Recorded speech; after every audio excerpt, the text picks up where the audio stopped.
The other thing I want to ask you was with remote work and company culture and scaling organisations, what do you see as some of the biggest challenges for a remote work from a psychology point of view, organisation point of view, HR that you specialise in?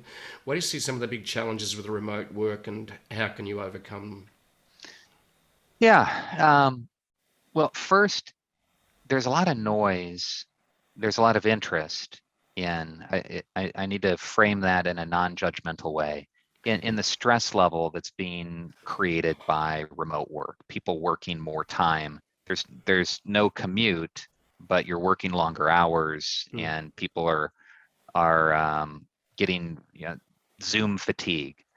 Um, and there's a lot going on right now, right? mm, COVID, pandemic, people are sick, people have lost loved ones, mm, kids are not yet fully back to normal school, and boy, summer's around the corner, where I won't even have school to turn to. I have a 5-year-old and a 7-year-old who mm, are struggling to learn how to read in this environment. So there is, let's first frame, there's a lot going on.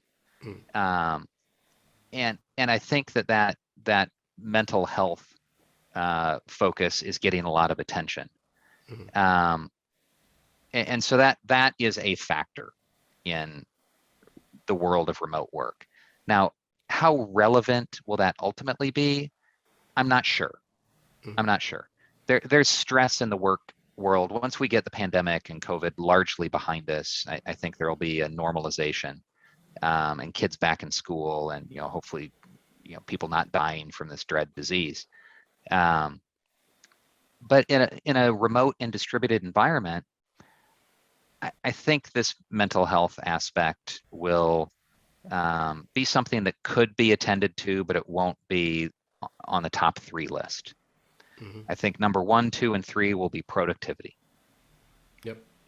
You still need to attract and retain good workers, and there are some tremendous advantages to this new distributed world. Mm, Employers, instead of looking down the block or within an hour commute of their office, they can look around the world for workers. So mm, your talent pools have vastly opened up. mm, For workers, you can you don't need to move to a high cost, high tax, small quarters, high density city to get a good job. You can stay in your little hometown, and your parents can help raise your kids. mm, You can live a different life than you mm, could as a worker. So I think there'll be a decentralization away mm, from cities. Um, Employers will need to make some tough choices. Employers will need to decide, if they want to force people back into the office.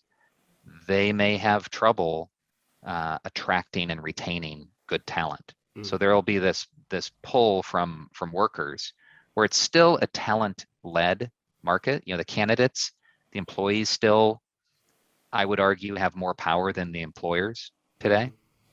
Um, there's such competition for talent that the employees, I think, will drive that many of them will want to work from home, mm, and employers will be forced to offer that, or struggle that much more mightily to fill their jobs. mm. So I think there will be some. So I think this distributed work environment is here to stay, and employers are going to need to figure out how to deal with that.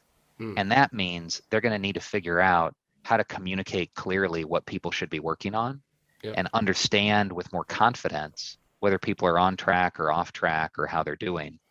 The classic management by walking around isn't possible anymore. So how do you do that? Yeah. So I think there will be more attention on performance management, productivity, feedback in this distributed environment. And there are a bunch of technology tools out there that can help, but I don't think we've really cracked the code. There isn't the killer app that I'm aware of yet.